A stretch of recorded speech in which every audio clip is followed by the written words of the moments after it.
اعوذ باللہ من الشیطان الرجیم بسم اللہ الرحمن الرحیم رب اشرح لی صدری ویسر لی امری واحلل عقدۃ من لسانی یفقہوا قولی رب زدنی علما اللہم فقہنا فی الدین آمین یا رب العالمین۔ آیت نمبر 133 سے ہم اسٹارٹ کریں گے۔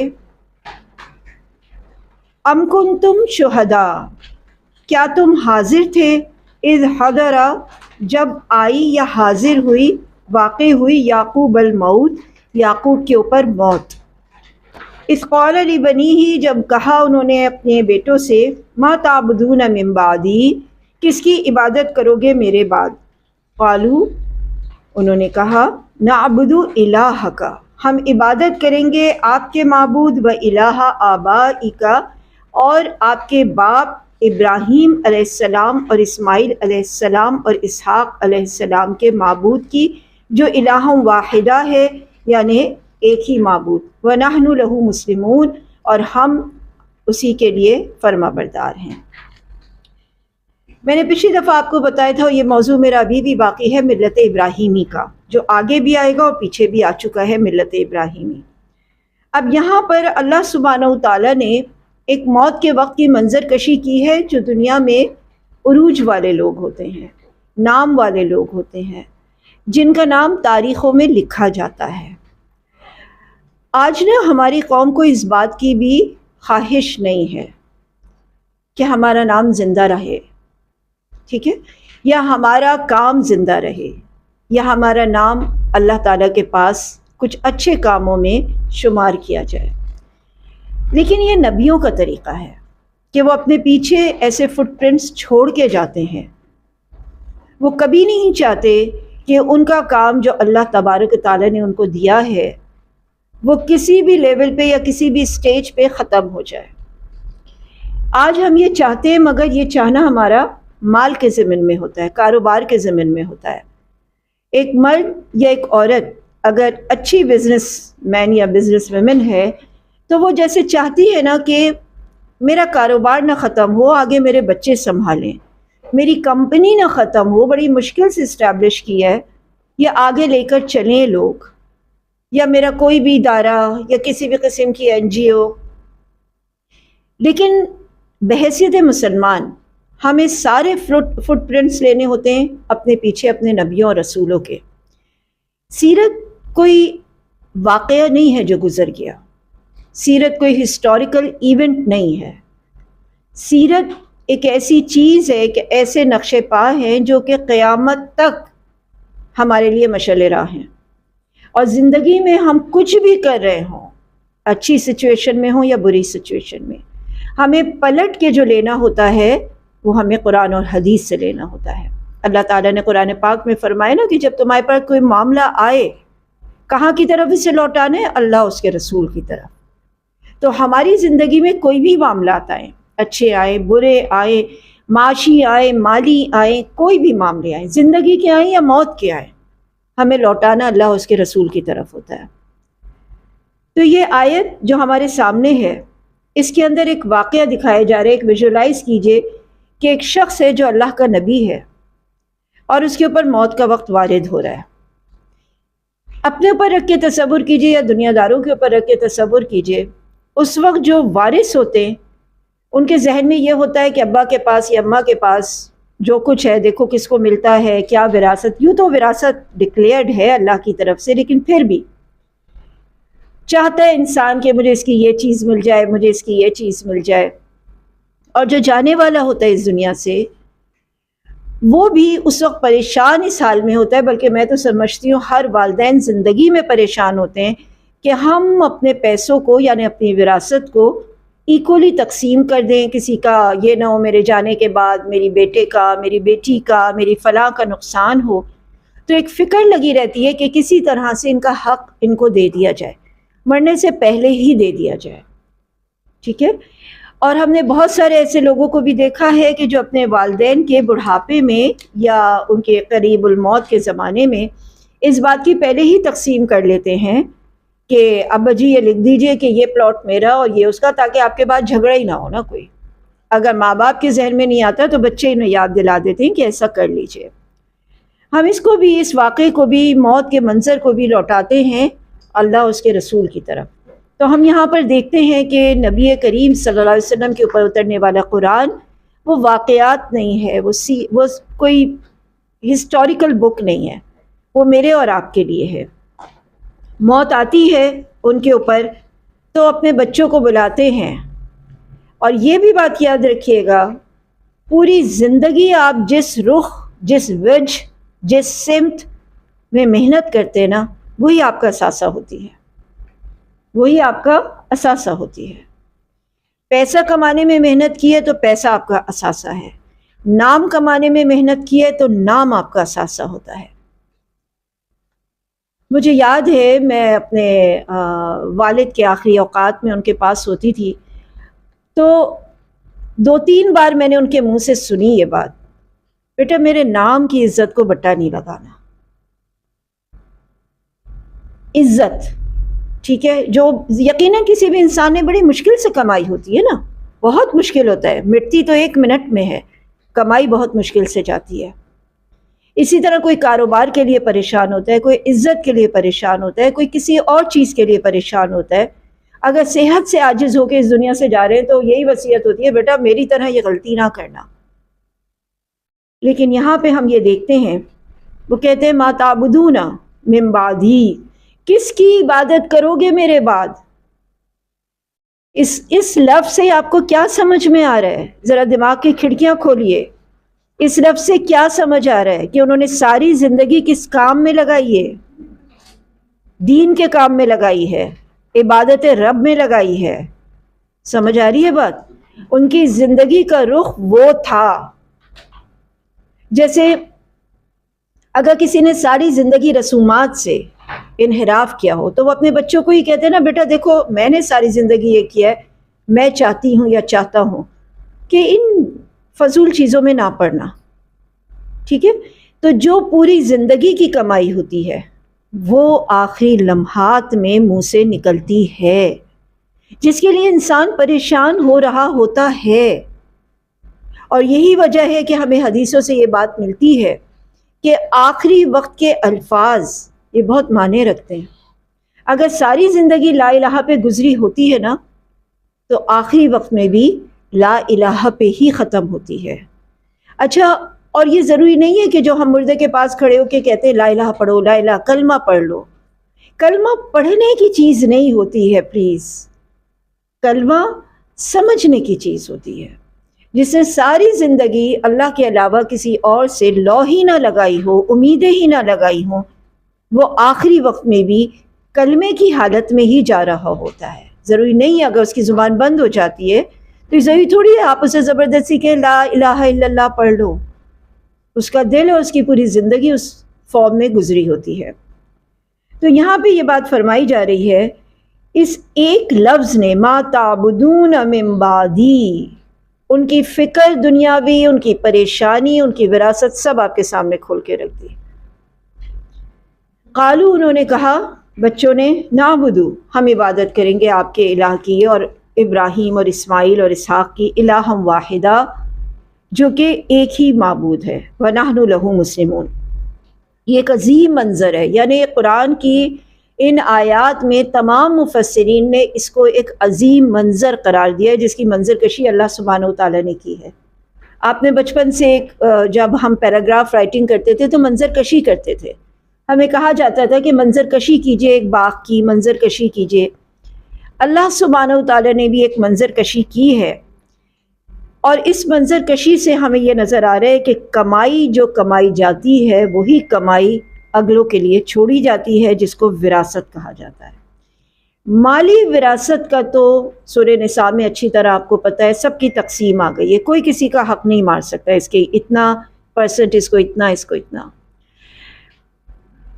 یہاں پہ مجھے ایک اور چیز یاد آ رہی ہے، نبی کریم صلی اللہ علیہ وسلم جب فاتح مکہ ہو گئے اور اس کے بعد لوگوں میں تقسیم کیا مال، تو اس وقت مدینے والوں کو ایک شکایت پیدا ہو گئی، اور مدینے والوں نے کہا کہ جس وقت مشکل کا سامنا تھا تو ہم نے ساتھ دیا، اور آج جب آسانی ہے تو اپنوں میں بانٹا جا رہا ہے۔ اس وقت کا خطبہ اگر کسی نے پڑھا ہو، مطلب ہسٹری میں نا 2-3 خطبے کچھ حضور صلی اللہ علیہ وسلم کے اور کچھ اور لوگوں کے بہترین خطبے کہلاتے ہیں، بہترین خطبے۔ اس میں آپ صلی اللہ علیہ وسلم نے جب یہ جملہ ادا فرمایا کہ کیا تم لوگ اس بات پہ راضی ہو کہ یہ لوگ مال لے کر جائیں اور تم لوگ اللہ کے رسول کو ساتھ لے کر جاؤ، تو یہ آپ کو الفاظ نا گوز بمس دیتے ہیں، اور وہ لوگ چیخے مار مار کے، دھاڑے مار مار کے رونے لگے اور کہنے لگے ہاں ہم اس بات پہ راضی ہیں۔ تو مدینے والوں کو وراثت میں حضور صلی اللہ علیہ وسلم ملے ہے نا، اور مکے والوں کو مال غنیمت ملا۔ تو جس وقت انسان اس دنیا سے جا رہا ہوتا ہے نا، تو وہ ایسی ہی کچھ وراثتیں چھوڑ کے جاتا ہے۔ مالی وراثت تو تقسیم ہو جائے گی، لیکن یہ وراثت میں نے آپ لوگوں کو آج ہی صبح میں دیا تھا، ایک چھوٹا سا کام، کہ آپ سب لوگ لکھیے اپنی کتابوں میں، اپنی ڈائری میں، آپ کو اپنے والدین سے کیا وراثت ملی ہے، اور آپ اپنی اولاد کو کیا وراثت دے کے جانے کا ارادہ رکھتے ہیں۔ لکھا ہے کسی نے؟ لکھا ہے؟ نہیں لکھا ہے تو لکھ لیجئے گا، ٹھیک ہے؟ یہ بہت اہم چیز ہے، کیونکہ جو آپ چھوڑ کے جائیں گے اس سے پہلے ہم نے خود تو کمانا ہوگا نا۔ یہ ایک عملی تبلیغ ہوتی ہے، لیکن کچھ چیزیں ایسی ہوتی ہیں جو آپ کے دماغ میں چل رہی ہوتی ہیں، ٹھیک ہے، اور وہ آپ عمل میں بوجہ کوئی سبب لا نہیں سکتے۔ آپ اپنے وہ ویلیوز کس طرح دے کر جاتے ہیں، آپ کو اپنے اطراف وہ نظر نہیں آ رہے ہوتے ہیں کام، لیکن آپ کے ذہن میں وہ ویلیوز ہوتے ہیں، ٹھیک ہے۔ جیسے میں اکثر آپ کو اپنے والد کا قصہ بتاتی ہوں، تو انہوں نے جو بھی وہ کام کیا اور اس کے بعد ہم نے آ کے ان سے کہا کہ آپ شادی میں کیوں نہیں گئے، تو انہوں نے وہ ویلیوز ہمارے سامنے پٹ کر دی، ٹھیک ہے۔ ہمیں تو نہیں معلوم تھا کہ وہ اس ویلیو کی وجہ سے نہیں جا رہے، لیکن انہوں نے جب وہ ویلیوز ہمارے سامنے رکھیں تو ہمارے لیے وہ ایک ویلیو بن کے ہم کو وراثت میں مل گئی وہ چیزیں۔ اچھا، یہ بھی ایک بالکل کھلے عام بات ہے کہ اس وراثت کو کچھ لوگ لینا چاہتے ہیں، کچھ اولادیں کچھ نہیں۔ پیسہ تو سب لینا چاہتے ہیں، لیکن وراثت کی یہ چیزیں ضروری نہیں ہے ہر کوئی لے لے۔ ان میں سے وہ وہی لے گا کہ جو ان ویلیو کو ویلیو دیتا ہوگا۔ جی، اب آپ بالکل صحیح پوائنٹ پہ آئی مسفرہ، کہ دیکھیے اس کلاس کا مقصد کیا ہے۔ میں آپ کو پہلے ہی دن بتا چکی تھی، اس کلاس کا مقصد آپ کو سورہ بقرہ کا ترجمہ تفسیر پڑھانا نہیں ہے، آپ کی ذہنی حالت کو تبدیل کرنا ہے، آپ کو کچھ اور سچوانا ہے، کچھ اور ویلیوز دینی ہے جو آپ لیں گے تو آگے دے پائیں گے نا۔ آپ کے دماغ میں جب کوئی بات بیٹھ جاتی ہے اور آپ اس کے اوپر اسٹک ہوتے ہیں تو آپ پریشان ہوتے ہیں، اور جب پریشان ہوتے ہیں تو اس کے اوپر عمل کرنا شروع کرتے ہیں۔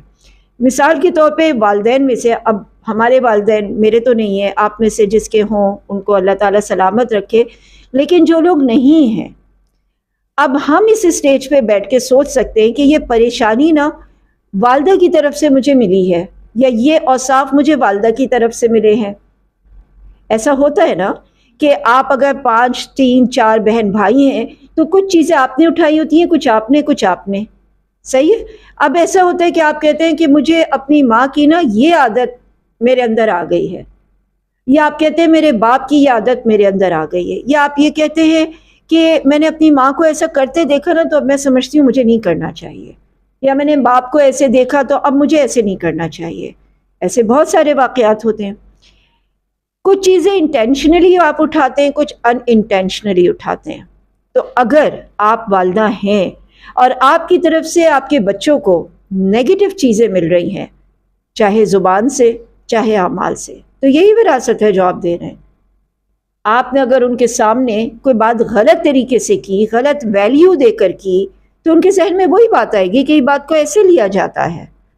ہم کہتے ہیں نا، وہ عامرہ احسان کہتی ہیں، لکھتی ہیں اپنی کتاب میں کہ بچی اپنی ماں سے صرف کھانا پکانا نہیں سیکھتی، غم پالنا بھی سیکھتی ہے، کیونکہ بچی جو ہے وہ اپنی ماں سے یہ دیکھ رہی ہوتی ہے کس کس بات پہ روئی تھی، کس بات پہ خوش ہوئی تھی، پریشان ہوئی تھی، تو وہی باتوں پہ میں بھی پریشان ہوں گی، میں ہی یہ رونے کی بات ہوگی تبھی تو اماں روئی تھی نا، یہ غصہ ہونے کی بات ہوئی تھی تو غصہ ہوں گی نا وہ۔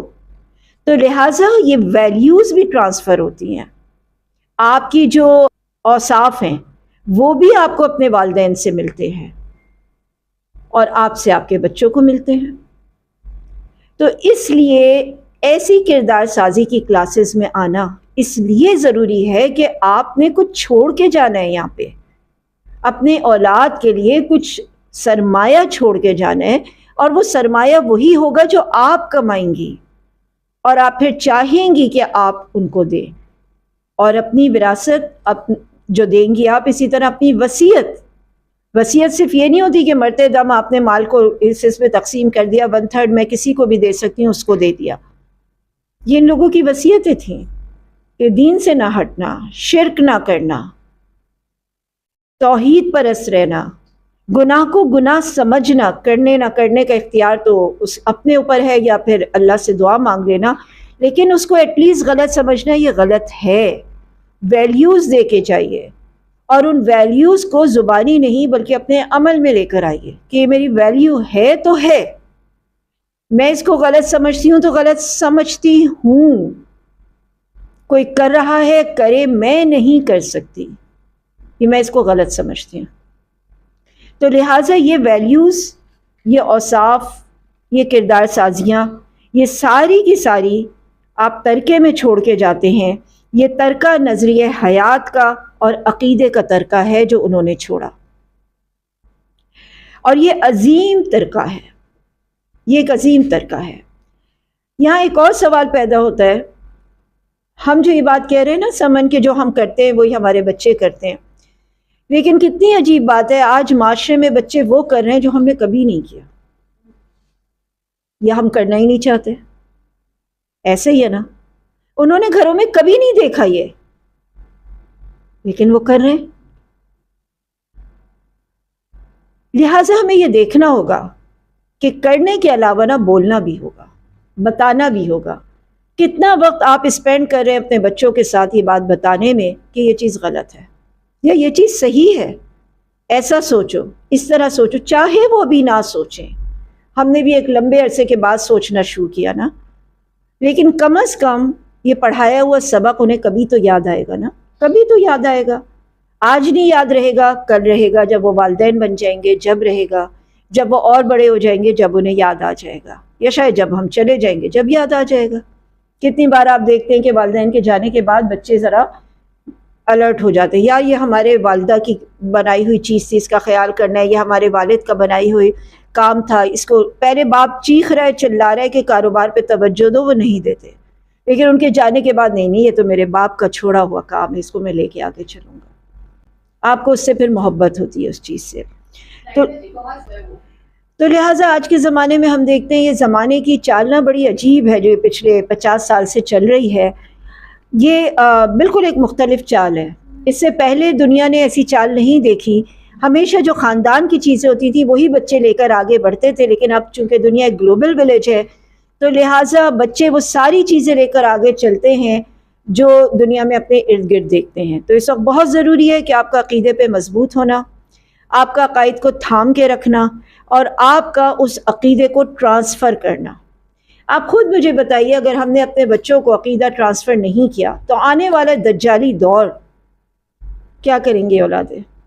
اگر ہم نے بچوں کو جس طرح ہم اسکول، کالج، یونیورسٹی کے لیے پکڑتے ہیں، ایسے اگر ہم نے اپنے بچوں کو ان عقائد کے لیے نہ پکڑا تو ان کا گناہ صرف ان کے ذمہ تھوڑی ہوگا، والدین کے ذمہ بھی ہوگا نا۔ ہر ماں کہتے ہیں نا، ہر ماں کے پاؤں کے نیچے جنت تھوڑی ہوتی ہے، تو جو جنت والے کام سکھائے گی تو ہوگی نا۔ تو جو ان کے اعمال ہیں وہ جس عقیدے کے تحت کر رہے ہیں وہ عقیدہ بڑا خطرناک ہے، اس عقیدے کو دیکھیے۔ تو لہٰذا یہاں پر ہم کو ایک کام کرنا ہے، ایک ہوم ورک ہے آپ کا۔ اچھا، بعض اوقات میں ہوم ورک دیتی ہوں لیکن اگلی کلاس میں نہیں پوچھتی، لیکن اس کا یہ مطلب نہیں ہوتا ہے کہ آپ لوگ وہ ہوم ورک کریں ہی نہ، ٹھیک ہے؟ میں جب پڑھ رہی ہوتی ہوں تو میں اس کو وہاں پہ نوٹ ڈاؤن کر لیتی ہوں کہ یہاں پہ مجھے دینا ہے، میں نے یہاں پہ لکھ لیا مجھے وراثت کا ہوم ورک دینا ہے، میں نے آپ کو دے دیا ہے۔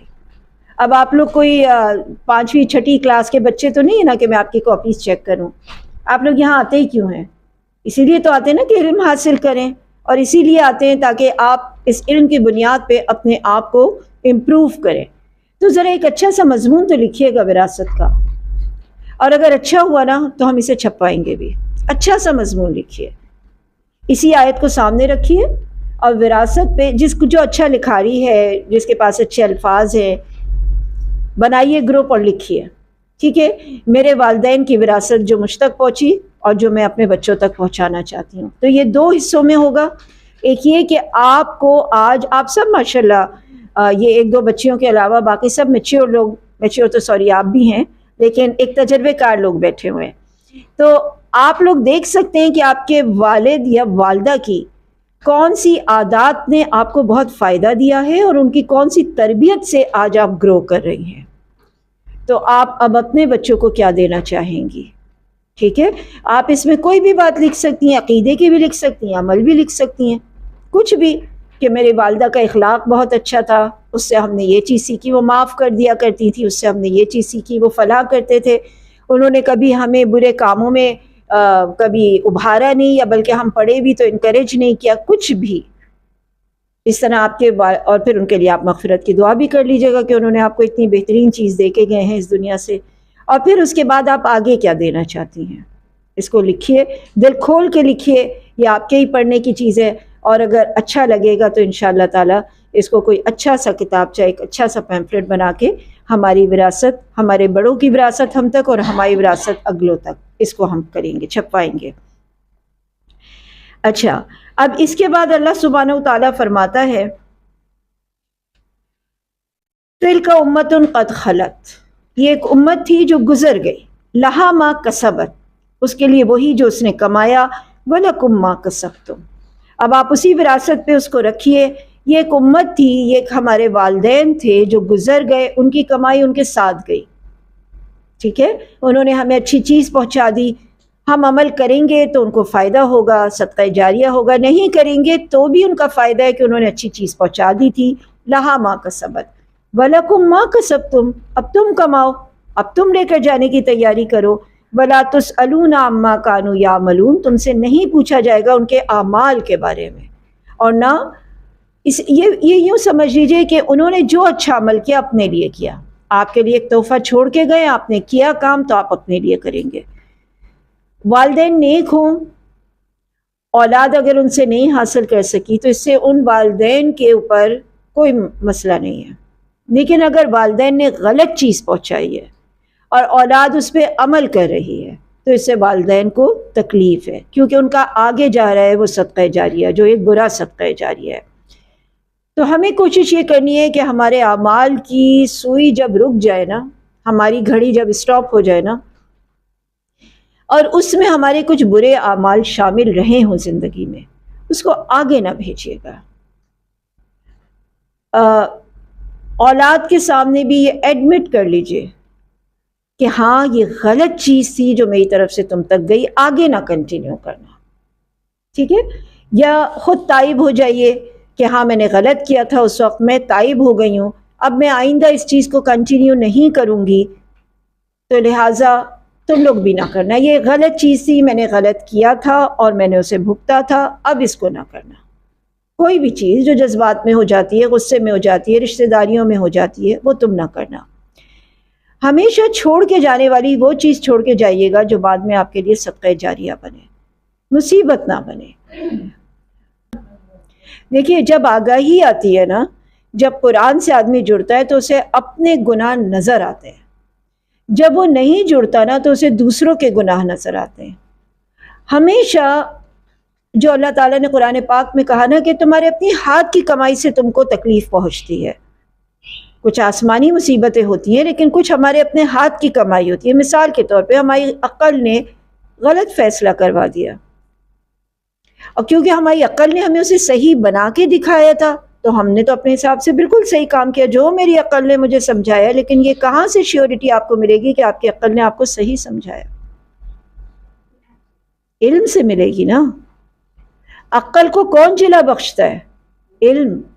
عقل تو ہم میں سے ہر کسی کے پاس ہے، ٹھیک ہے؟ تو انسان جب پیدا ہوتا ہے نا، وہ ہیومن بینگ نہیں ہوتا، وہ پوٹینشیل بینگ ہوتا ہے۔ کیا مطلب ہے اس بات کا؟ اس کے اندر سیکھنے کی صلاحیت ہوتی ہے، ابھی وہ انسان تھوڑی بنا ہے، ابھی تو وہ ایک مخلوق ہے اللہ تعالیٰ کی، ہاتھ پاؤں چلاتی ہے، کھاتی پیتی ہے، بس آپ اسے ہیومن بینگ نہیں کہہ سکتے، وہ ایک پوٹینشیل بینگ ہے۔ ایک طاقت سے بھرپور کوئی چیز ہے، مخلوق ہے، اس کو تربیت ہیومن بینگ بناتا ہے، اس کو علم ہیومن بینگ بناتا ہے۔ اگر اس کی تربیت نہیں ہو، اس کے پاس علم نہ ہو، تو وہ اپنے پوٹینشیل کو غلط استعمال کرتا ہے، سیدھی بات یہ۔ تو جس وقت کوئی بھی غلط کام کر رہا ہوتا ہے، اگر اس کے پاس یہ علم ہو اور علم سے عقل کو میچ کرے، تو حدیث میں آتا ہے، قرآن میں آتا ہے، آپ جیسے ہی کوئی غلط کرتے ہیں، کوئی بھی کام، تو اس کے بعد توبہ کرو۔ آتا ہے نا بار بار، توبہ کب کرو گے؟ جب غلط سمجھو گے۔ حدیث میں آتا ہے کہ جلد از جلد کرو۔ اب یہ جلد از جلد کیا ہے؟ مثال کے طور پہ یہ 2024 ہے نا، 2020 میں مجھ سے کوئی غلط کام ہوا تھا، میں نے اسے ریئلائز کیا 2024 میں، ٹھیک ہے، تو میں نے اب معافی مانگی۔ اگر میں نے اس چیز کو جاری رکھا علم کو، تو جو 2021 میں غلطی ہوئی تھی اس کی معافی میں نے 2022 میں مانگ لی، جلدی ریکور کر لیا اور علم آگے بڑھایا میں نے۔ اس کے بعد یہ ہوگا کہ میں نے کل گناہ کیا، آج مجھے یاد آیا نہیں میں نے غلط کر لیا تھا، اور ہو سکتا ہے پھر ایک اسٹیج آپ کی ایسی آ جائے کہ آپ ابھی کوئی بات آپ کی زبان سے نکلی اور آپ نے کہا اوہ ہو یہ تو غلط نکل گئی۔ ہوتا ہے نا کہ جب آپ یہ بات کہتے ہیں، ابھی میرے منہ سے اوہ یہ تو غلط جملہ بول دیا میں نے، یہ تو غلط بات کر دی میں نے غلط کر دیا۔ یہ آپ کو جتنے جلدی احساس ہوتا ہے، جتنے جلدی آپ توبہ کرتے ہیں، اتنے بڑے عالم آپ ہوتے ہیں، اتنے عقل مند آپ ہوتے ہیں۔ تو لہٰذا اپنے گناہوں پہ نا فوری توبہ کرنا، فوری واپس آنا، اور یہ سمجھنا ہاں مجھ سے غلطی ہوئی ہے۔ اور جس کے پاس علم اور عقل ساتھ نہیں ہوتی، وہ مرتے مرتے بھی مر جائے گا، مگر آپ اس سے کہیں تم نے غلط کیا تھا، کہے گا نہیں میں نے تو غلط نہیں کیا تھا، تو بالکل صحیح کیا تھا، میں تو بہت سوچ سمجھ کے یہ فیصلہ کیا تھا۔ اللہ کو معلوم ہے نا کہ وہ فیصلہ آپ کی عقل نے آپ سے کرایا ہی غلط تھا۔ اسی لیے ہم کہتے ہیں کہ انسان کو اللہ کا جتنا قرب حاصل ہوتا ہے، اتنی اس کو اپنی حیثیت اصلیت پتہ چلتی ہے کہ وہ کتنا نادان ہے، کتنا گنہگار ہے، اور جتنا اللہ سے وہ دور ہوتا ہے، اتنا وہ اپنے آپ کو ترم خان سمجھتا ہے۔ اس کی عقل اس کو یہ بات بتاتی ہے۔ تو فرمایا تلک امۃ قد خلت لہا ما کسبت ولکم ما کسبتم، اور تم سے نہیں پوچھا جائے گا وہ کیا کرتے رہے، اچھا یا برا۔ اور یہ لوگ کہتے ہیں کونو ہودن او نصارا، یہودی ہو جاؤ یا نصرانی، تہتدو، ہدایت پالو گے۔ ملت ابراہیم قل بل ملت ابراہیم حنیفا، اللہ تعالیٰ نے جو کرائٹیریا یہاں رکھا ہے نا، وہ ملت ابراہیمی کا۔ ملت ابراہیمی میں پہلی بات یہ ہے توحید پرستی، اور اس کے ساتھ ہی جو جڑی ہوئی چیز ہے وہ ہے باطل کا انکار۔ ذرا کلمہ تو پڑھیے، پہلے باطل کا انکار، اس کے بعد اثبات۔ ہم اپنی زندگی میں اثبات پہ رہتے ہیں، نیکی کا کام کرتے رہتے ہیں، مگر ہم باطل سے پیچھا نہیں چھڑاتے۔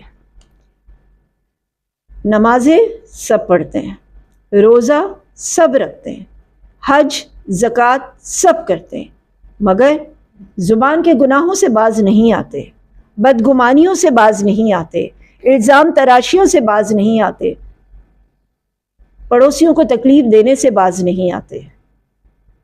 تو ہم جو باطل ہے اس سے اپنے آپ کو نہیں چھڑاتے۔ یہاں پہ فرمایا ملت ابراہیم۔ ملت ابراہیم کے دو آسپیکٹ ہیں، نمبر ایک توحید پرستی اور شرک کی نفی، اور ایسی زوردار نفی کہ بت کو توڑ دیا، کلہاڑا لے کے توڑ دیا، ایسی زوردار نفی۔ اور کیا کہا؟ اپنے والد سے کیا کہا؟ انہوں نے یہ کہا کہ میرا اور تمہارا ناتا ہی کوئی نہیں جب تک کہ تم واپس توحید پرست نہ ہو جاؤ۔ تو تین چیزیں ہمیں مل گئیں، توحید پرستی، شرک سے انکار، اور وہ لوگ جو اللہ کے راستے پہ نہیں ہیں ان کے راستوں سے بھی دور، ان کے واسطوں سے بھی دور، ان کے تعلقات سے بھی دور۔ سمجھ آ رہی ہے بات؟ کہاں ہیں ہم اس کے اوپر؟ ہم سے تو کوئی جتنے مرضی نیک اعمال کروا لے کر لیں گے، تہجد بھی پڑھ لیں گے، لیکن ہم برائی کو نہ روکیں گے نہ چھوڑیں گے، اور جو کر رہا ہے اس سے بھی ہم اپنا قاطعہ ختم نہیں کریں گے۔ اچھا، جو برائی کر رہا ہے اس کے معاملے میں بھی اللہ اور اللہ کے رسول نے یہ بتایا دلی دوستی اور تعلق منع ہے، باقی نبھانا اس کو ہے، شاید وہ اللہ کے راستے پہ آ جائے، لیکن یہ جو دلی تعلق بن جاتے ہیں نا ہمارے ان سے امپریس ہو جاتے ہیں۔ ابھی ہم ایک تھیسس کر رہے ہیں جس کے اندر انہوں نے یہ بتایا کہ اسلام پھیلا کس چیز سے تھا؟ کیا اسلام لگژریس لائف سے پھیلا تھا، مادہ پرستی سے پھیلا تھا، یا روحانیت سے پھیلا تھا، اخلاق سے پھیلا تھا، سادگی سے پھیلا تھا؟ تو اسلام کو پھیلنے کے لیے نا کوئی ضرورت نہیں ہے کوئی بہت بڑے ایسی چیزوں کی جس سے لوگوں کو مرعوب کیا جائے۔ کبھی ہم زبان سے مرعوب ہو جاتے ہیں، کبھی ہم کوانٹیٹی سے مرعوب ہو جاتے ہیں، کبھی ہم کسی چیز سے، کبھی، لیکن جو کانٹینٹ ہے وہ آپ کو کتنا اسلام کی طرف، ٹرو اسلام کی طرف لا رہا ہے۔ عبادات، نماز، روزہ، حج، زکوٰۃ نہیں ہے۔ اب تو آپ لوگوں کو سمجھ جانا چاہیے یہ عبادت کرنے کے اوزار ہیں۔ آپ کھائیں گے پیئیں گے نہیں تو کام کیسے کریں گے؟ آپ نماز، روزہ، حج، زکوٰۃ عبادات نہیں کریں گے یہ تو آپ کیسے اللہ کے بندے بنیں گے؟ جی دیکھو، اس طرح سے ہے، دین اپنی اصلی شکل میں تو اس وقت موجود نہیں ہے نا، ہمیں اسے واپس اپنی اصلی شکل میں لانا ہے۔ آپ کا کوسچن جو ہے وہ بہت آگے کا ہے، لیکن اگر میں اسے بالکل نیچے بیسک لائن پہ جا کے بات کروں تو آج ہمارے کلاس 1 سے لے کے اور ہماری یونیورسٹی لیول تک بھی کہیں اسلام نہیں ہے، ٹھیک ہے، کہیں بھی نہیں ہے، کہیں بھی نہیں ہے۔ تو پہلے تو ضرورت اس بات کی ہے نا، اور جو اسلام ہے وہ اتنا چھوٹا منا سا ہے اور اس کے اندر انڈرسٹینڈنگ اتنی بچکانہ ہے کہ ہمارے بڑے بڑے لوگوں کا بھی بس یہ خیال ہے یہ عبادت ہے، یہ نماز ہے، یہ روزہ ہے اور یہ اسلام ہے۔ لیکن پھر بھی ان اتنے سارے لوگوں کے درمیان بھی چند ایسے نفوس اجنبی موجود ہیں، فطوبیٰ للغرباء، جن کی باتوں میں وزن ہے۔ حضرت علی کے بقول جس طرف تیر ہے اسی طرف حق ہے، تو ان کو سوئے دار بھی کیا جاتا ہے، ان کو شہر بدر بھی کیا جاتا ہے، اور آج سے نہیں، ہمیشہ سے۔ اور یہ ہمیشہ سے رہا ہے، جس نے صحیح اسلام پیش کیا اس کا منہ کالا کر کے اس پہ بھی پھرایا، گدھے پہ بھی، ان کو پھانسیاں بھی دی ہیں، ان کو زہر کا پیالہ بھی پینے کے لیے دیا ہے۔ یعنی ہر دفعہ ایسا ہوا ہے اور یہی رہے گا قیامت تک کہ جو سچ کہے گا وہ سوئے دار چڑھے گا، جو سچ کہے گا اس کو مشکلات کا سامنا کرنا پڑے گا۔ جو ہو جان و دل عزیز تو اس گلی میں جائے کیوں؟ جب تک کہ آپ اللہ سے سودا نہیں کرتے اپنی جان کا، تب تک آپ حق بات کہہ نہیں سکتے۔ یہ جو ہمارے ایک ٹرینڈ آیا ہے نا، سافٹ امیج کرو تاکہ تمہاری بات لوگوں تک پہنچ سکے، وہ ایک حد تک تو ٹھیک ہے، لیکن اگر اینڈ تک بھی یہی بات ہے تو اسلام پہنچا کہاں؟ جو بات ویسٹ میں بے شک اسلام پھیل رہا ہے، ایز اے مذہب بہت پھیل رہا ہے، ایز اے دین نہیں پھیل رہا، اور ایسا ہی ہوتا ہے۔ تو یہ بات پہ نا بہت بلیو ہونا چاہیے کہ میں صحیح کہہ رہا ہوں، چاہے مجھے دار پہ لٹکا دیا جائے، میں صحیح کہہ رہا ہوں، چاہے مجھے آگ میں پھینک دیا جائے، میں صحیح کہہ رہا ہوں۔ اور اس بات پہ بھروسہ رکھا جائے کہ اللہ سبحانہ وتعالیٰ شاکر ہے، اللہ تعالیٰ قدردان ہے۔ دنیا والے زیادہ سے زیادہ، وہ واقعہ نہیں ہے زوناواس کا کہ وہ مارنے کے درپے تھا اس کو، لڑکے کو، پھر آخر کار اس لڑکے نے خود کہا بسم اللہ پڑھ کے تیر چلا دو، اور جب بسم اللہ پڑھ کے تیر چلایا وہ مر گیا، اس کے مرتے ہی سب نے لا الہ بول دیا، ہزاروں کا مجموعہ تھا، سب ایمان لے کر آ گئے۔ تو مطلب اس وقت کا جو مذہب تھا کرسچینٹی، اس پہ لے کر آ گئے۔ تو آپ کہتے ہیں نا کہ اسلام زندہ ہی ہوتا ہے ہر کربلا کے بعد۔ تو جب تک آپ اپنا خون اللہ کو نہیں پیش کریں گے، اپنی جان نہیں پیش کریں گے، تب تک آپ کا نام نہیں ہوگا، اور اگر نام کی بھی بات نہ کریں تب تک آپ کا کام نہیں ہوگا، جب تک دین کا کام نہیں ہوگا۔ یہ ریالٹیز نا آج کل ایک اور ٹرمینالوجی نے نام پہنا دیے گئے، وہ دہشت گردی کے، تو لہٰذا میں زیادہ اس پہ بات نہیں کر سکتی۔ ہمارے ڈر کیا ہے؟ میں نے یہ حق بات کی تو مجھ سے یہ ناراض ہو جائے گا، یہی ہے نا، دو سے چھٹ جائیں گی، شوہر بیوی کا معاملہ ہے، سسرال کا معاملہ ہے، اگر میں نے حق بات کی اور حق بات کیا ہے کہ میں آپ کی اس محفل میں شرکت نہیں کر سکتی، یہ غلط ہے، تو کیا ہوگا مجھے بتائیے؟ کوئی آپ کو ہار پھول پہنانے آئے گا؟ کیا ہوگا مجھے بتائیے؟ ناراض ہو جائیں گے، اور آپ کو ڈر کس بات کا ہے؟ ان کی ناراضگی کا۔ تو آپ حق بات کہیں گے کیسے؟ کیسے کہیں گے آپ حق بات؟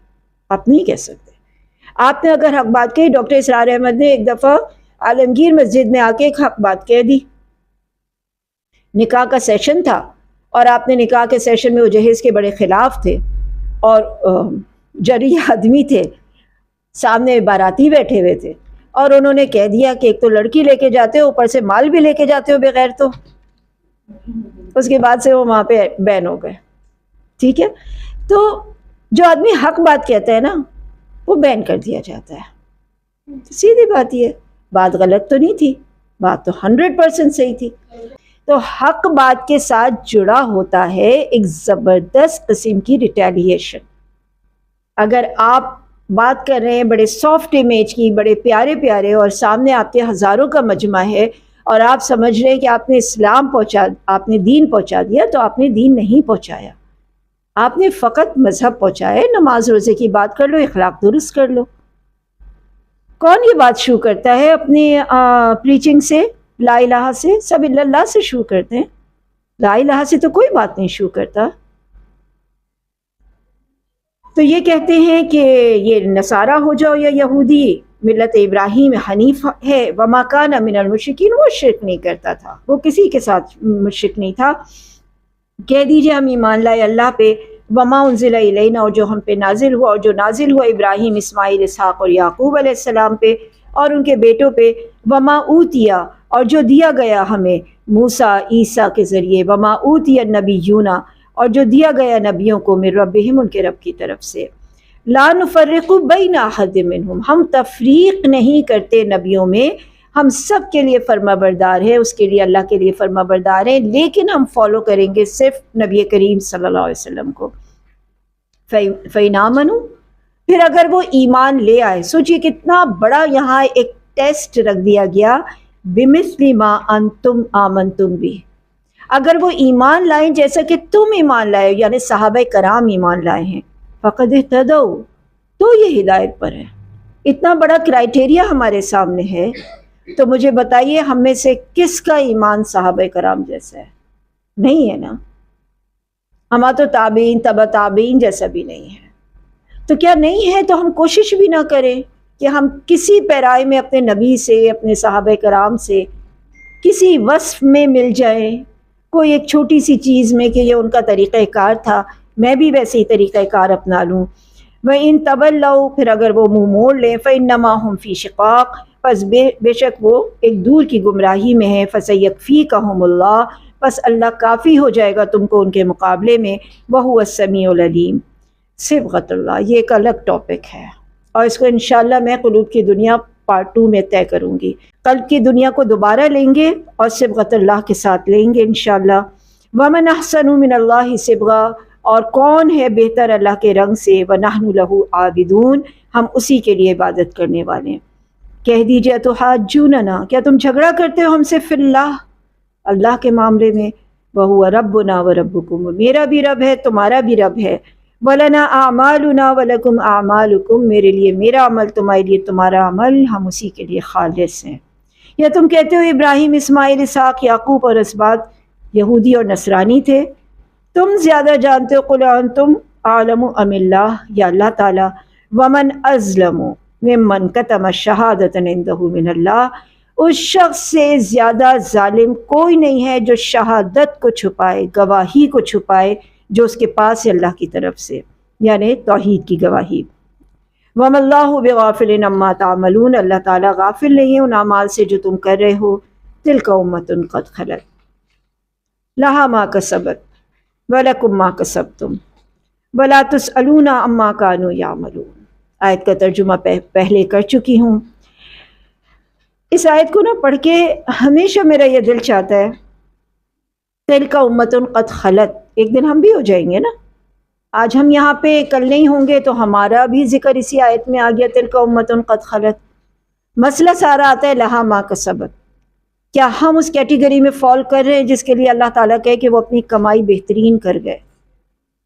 تو بس ہماری دعا ہے کہ اللہ تعالیٰ ہمیں قد خلت ہونے سے پہلے کسبت والے فارم میں جب لے کر آئے تو اچھی والی قسم ہو ہمارے، ہم سے لوگ فیض پائیں، تکلیف نہ پائیں، ہم سے اسلام جاری ہو، رکے نہیں، ہم اسلام کی صحیح پکچر پیش کر سکیں، دین کی صحیح پکچر پیش کر سکیں۔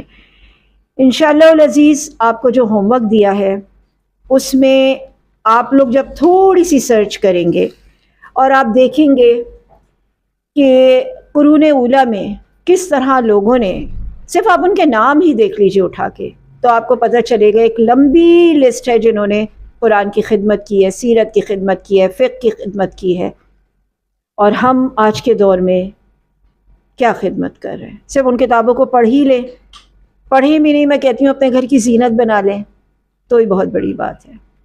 وآخر دعوانا الحمد للہ رب العالمین۔